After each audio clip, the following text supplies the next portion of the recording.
Bueno, continuamos con más de Hola El Salvador. Muchísimas gracias por estar en nuestra sintonía. Vamos a tocar un tema importante que a la larga podemos decir no me afecta, pero fíjense que sí nos puede afectar en nuestra economía personal, nuestra economía familiar y la economía nacional, que es tan importante. Hablamos de la evasión fiscal. Para ello nos acompaña la licenciada Alicia Aguirre de Pérez. Ella es abogada. Licenciada, bienvenida. ¿Cómo está? Gracias. Bienvenida. Bienvenida. Es un placer. Qué bueno tenerla acá con nosotros. Gracias. Muy buenos días a todos. Perfecto. Licenciada, comencemos a definir qué es evasión fiscal. Evasión fiscal. Solo escuchar pues fiscal y ya la gente se pone como... La verdad que es un tema complejo, es un tema un poco incómodo incluso. Significa así, digamos, en pocas palabras, el que la persona o las personas, ya sean personas colectivas o individuales, evaden impuestos con el fin de, o sea, ocultan ingresos o ocultan bienes con el fin de evadir impuestos. Concretamente, ese es el, digamos, el punto, ocultar con el fin bienes o ingresos con el fin de evadir impuestos. Ahora bien, estas repercusiones que podamos tener al evadir estos impuestos afectarían ¿dónde? Por ejemplo, en las cuestiones tributarias, ¿a dónde más? La verdad es que, digamos, todo Estado y el nuestro, en El Salvador, en la norma constitucional aparece que hay un capítulo que se llama la Hacienda Pública y ahí dice lo que es el patrimonio del Estado. Y los impuestos, o sea, los tributos, es quizás la principal actividad que tiene el Estado para poder cumplir con sus programas. ¿Qué programas? Que también están en la misma norma primaria de nuestro país, por ejemplo, la educación, la salud, las vías públicas, pues todo lo que se refiere a servicio público, los parques, algunas actividades de esparcimiento que están a cargo del Estado, según pues cuál sea la finalidad que persigue el Estado, así pues hace su presupuesto. Y en ese presupuesto específicamente están comprendidos los tributos, o sea, cuáles son los ingresos que va a tener a través de los impuestos que según las leyes están establecidos en el país. Ahora bien, Licenciada, en los últimos años todos nos hemos dado cuenta de los grandes esfuerzos de los gobiernos que tenemos memoria para que hacer esa, digamos, campaña educacional para que todo el mundo pueda declarar naturalmente sus impuestos, ya sea personas individuales, laborales, empresas, colectivas, como usted lo ha mencionado. Es un esfuerzo grande que ha hecho eco en la población. Sin embargo, todavía hay mucho que trabajar porque siempre está la crítica de que no se recupera el total de los impuestos que el gobierno en teoría debería de anualmente poder ingresar a su arca para todo lo que usted ha mencionado, para que pueda funcionar para obviamente hacer crecer más el país. Pero mucha gente tiene ese concepto negativo también de malinchismo, que yo no pago porque los impuestos no se miran reflejados, porque las carreteras están llenas de hoyos, porque no tengo energía eléctrica, etcétera, etcétera. Yo siento que ha faltado una campaña educacional para concientizar a la población de que la importancia de que toque pagar impuestos, porque la gente lo viera como, es mi dinero, me ha costado tanto ganármelo, y yo ¿por qué tengo que dar? Mucha gente piensa así. Sí, no, es cierto. La verdad es que en ese tema hay varios aspectos, o sea, se tiene que ver como un todo. No solo es, digamos, el aspecto educativo de crear en la población conciencia tributaria de que tiene que pagar impuestos, la solidaridad de que, pues, si yo tengo más, si los otros no tienen, hay que, pues, como hacer conciencia de esa solidaridad para que todos tengan acceso, digamos, a mejores servicios. Claro, licenciada, yo no sé si nos queda claro cuáles son esas maneras más comunes de evasión fiscal, es decir, cuáles son esos métodos que a veces se utilizan para evadir los impuestos. ¿Cuáles son las formas más comunes, según lo que usted tiene en su práctica profesional? Mire, la verdad es que, declarar. digamos, las repercusiones, usted hablaba de las repercusiones, sí. ¿Cuáles serían los efectos de la evasión fiscal? O sea, aquí entramos como en otro tema. Okay. Ahorita veíamos solo qué es lo que hace el Estado con esos ingresos que tiene yo a le través de preguntaba los tributos. específicamente, digamos, hay personas o empresas que evaden impuestos. cuáles son, a través de qué técnicas ellas los utilizan, o sea, qué hacen para evadir los impuestos, qué no, o sea, ¿Cómo hay hacen técnicas o sea, por para, dónde disfrazan por lo que dónde no declaran? disfrazan, correcto. Yo creo que para poder, digamos, dar una respuesta a ese punto es un poco complicado. Yo lo que le puedo decir, y como decía al inicio, si se oculta información, si se oculta el impuesto que ha obtenido y no lo declara, concretamente con un ejemplo, digamos, determinada empresa tuvo ingresos por el periodo, digamos, de 3 meses, o sea, como el impuesto del IVA, que en nuestro país se llama Ley de Transferencia a Bienes Muebles y Servicios, ese impuesto se declara mensualmente. Entonces, si no lo declara, digamos, pasan 3 meses y no lo declara, o más, 3 meses o más, o sea, el no declarar es el, digamos, darle la respuesta a la que usted me pregunta. El no declarar precisamente está, digamos, ocultando lo que ha captado del público a través de la venta que hizo, a través de los servicios que proveyó. En ese caso, pues, digamos, lo que hizo ahí, al no presentar esa declaración, ¿qué es lo que está haciendo? Es una manera. Está evadiendo.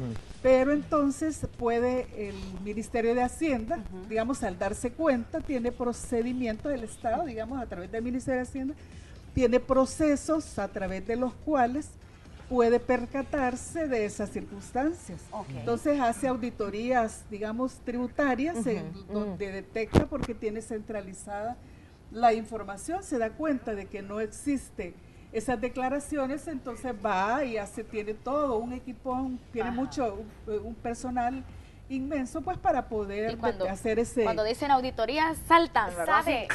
Electroshock. Yo sé de primera mano, porque le pasó a mi mamá, porque como muchas veces este trabajo se lo confiamos a los contadores, ¿verdad? Y a mi mami le pasó que durante todo el tiempo estuvo, según ella, pagando y pagándole, mandaba a dejarle al contador el dinero, y el dinero, y el dinero, y el dinero. Y al final de los días se dio cuenta y le llegó precisamente de estos registros de los que usted habla, con que ella no había estado cancelando estos impuestos. Y entonces me dice, ¿cómo que no lo he estado cancelando? O sea, si tengo años mandando y pagando. Entonces, ¿cómo hacemos nosotros ahí también? Porque uno confía, pues, por eso se le paga al profesional. Sí, ahí lo que ocurrió no fue una defraudación al fisco, sino que una defraudación al bolsillo de su mamá. Correcto. Pero realmente esto de la evasión, volviendo a ese punto, si la persona, digamos, en ese caso, ella estaba en un gran problema al no pagar, es doble al no pagarlo, entonces a ella la defraudó, digamos, la persona que le estaba ayudando con los números. Pero en todo caso, ella tenía que volver a presentar su declaración. Licenciada, no había justificación. Y esa parte, bueno, es importante la mencionar. Ahí vemos que definitivamente hay que estar encima de las cosas, o sea, no nos podemos confiar al máximo, mucho menos en estos países, voy a decirlo un poco así, pero realmente, bueno, hoy el Ministerio de Hacienda nos da ciertas herramientas para poder ver lo que nosotros estamos realizando, lo que nuestros contadores están realizando. ¿Cómo podría ser, por ejemplo, bueno, el caso de la mamá de la Celina, que no se dio cuenta? ¿Cuál sería el segundo paso? O sea, alguien que, por ejemplo, a Juanita, que abrió su pupusería y tiene que empezar, obviamente, una contabilidad formal. Entonces, ¿cómo podemos estar encima si no tenemos conocimiento alguno de contador o de administrativo? Sí. Yo siempre, siempre he pensado, bueno, la verdad que hay un principio que informa... Permítame, deme un segundo, que de ahí ya no lo veo. Ahí está. Okay. Hay un principio que se llama del principio de facilidad al contribuyente.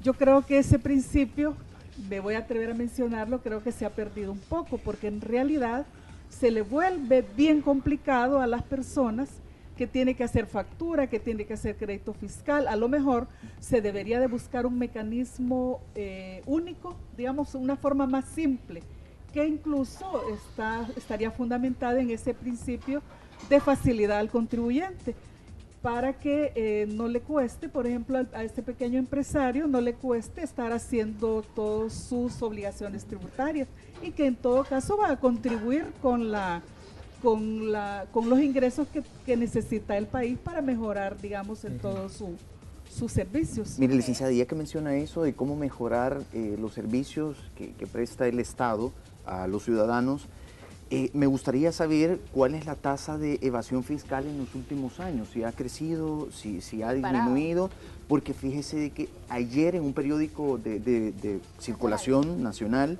salió que aproximadamente son 1.500 millones de dólares los que se van a paraísos fiscales. O sea, no está en nuestro país.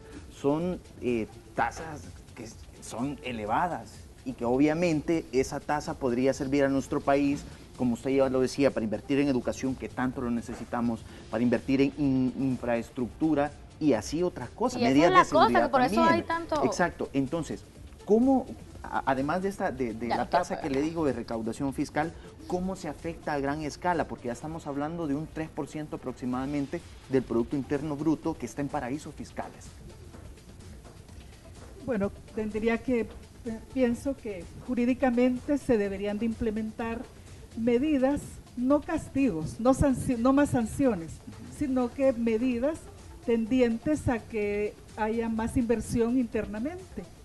Y que digamos, pero eso se volvería quizás contestarle un círculo vicioso, porque entraríamos en el tema de la inseguridad, de todos los problemas que pues se señalan hoy en día que afectan. Pero tal vez quizás debería de haber como un mayor control, porque pues evitar que el tema que usted menciona, evitarlo, pues quizás a lo mejor eso sea bien complejo evitarlo, pero sí fomentando quizás, y aquí nos meteríamos en un problema de tipo económico, político, ¿verdad? Pero digamos quizás volviendo al tema en nuestro país, existen sanciones administrativas y y también la evasión fiscal puede incidir en la comisión de un delito. Si por ejemplo una persona tiene una sociedad o una persona natural evade impuesto por más de 3 meses o más, y el monto de lo evadido es arriba de 100,000 colones, no dólares, ¿verdad? Entonces ya cae en la comisión de un delito. Pero lo que hace el Ministerio de Hacienda en esos casos es que digamos algo así como una suspensión de la auditoría que está haciendo y lo comunica a la Fiscalía. Y la Fiscalía tendría que seguir el procedimiento adecuado para el efecto de investigar si efectivamente pues hay un delito. Por cuestión de tiempo, porque el tiempo se nos va a terminar. Mire, es un tema bien complejo, bien largo y mucho que preguntar, y es un tema bien delicado, usted lo ha mencionado, porque se dejan susceptibilidades y sabemos que en el país hay una serie de ideas encontradas con relación a esto, evasores de impuestos, hay gente que lava dinero, hay un montón de cosas que hablar aquí. Pero ¿qué pasa con la persona que evade? ¿Qué problemas va a tener? Un crédito bancario no se lo dan, por ejemplo. Esas cosas puntuales para las personas hay muchas personas que no han declarado, de personas naturales. La verdad que es un tema bien difícil. Las personas que están insolventes por alguna por una declaración que deban, o sea, no pueden ni siquiera comprar, o pueden comprar un inmueble, pero no lo pueden inscribir en los registros de la propiedad raíz. Sí, se les complica todo, ¿no? Se les complica. Licenciada, queremos agradecerle, tenemos que mandar ya el corte comercial, pero si termina la idea esa rapidita, por favor, pues no quieren... es que estábamos en ¿qué más? Sí, yo le decía, cierto, mire, yo quisiera que usted mandara un mensaje para tener la evidencia a todas las personas que están atrapadas en el concepto, que tal vez no han declarado 1 o 2 años por A o B razón, ¿verdad? Pero porque el ministerio al final da la oportunidad por pagos salir de la deuda, pues. Es decir, sí, un mensaje la verdad, positivo. Mire, yo sí pienso que todo el mundo tiene que pagar sus impuestos, que tiene que haber el cumplimiento de esas obligaciones, porque las deudas tributarias no prescriben, hasta los bisnietos se quedan con la deuda, no prescriben, y en el caso, por ejemplo, de las sociedades, si se vuelve irregular la sociedad por falta de pago, hasta los accionistas responden solidariamente. Perfecto. ¿verdad? O sea que es complicado. Es obligación de cada Es ciudadano obligación. pagar No impuestos sea así. y no evadirlos, Hay que ¿verdad? pagarlos. Muchísimas gracias, Gracias. bendiciones, gracias. Continuamos nosotros con Hola El Salvador y bueno, más adelante se viene El juego. y ya les voy a decir la batalla del doblaje, pone mi También. Pausa, ya venimos, gracias. El viernes.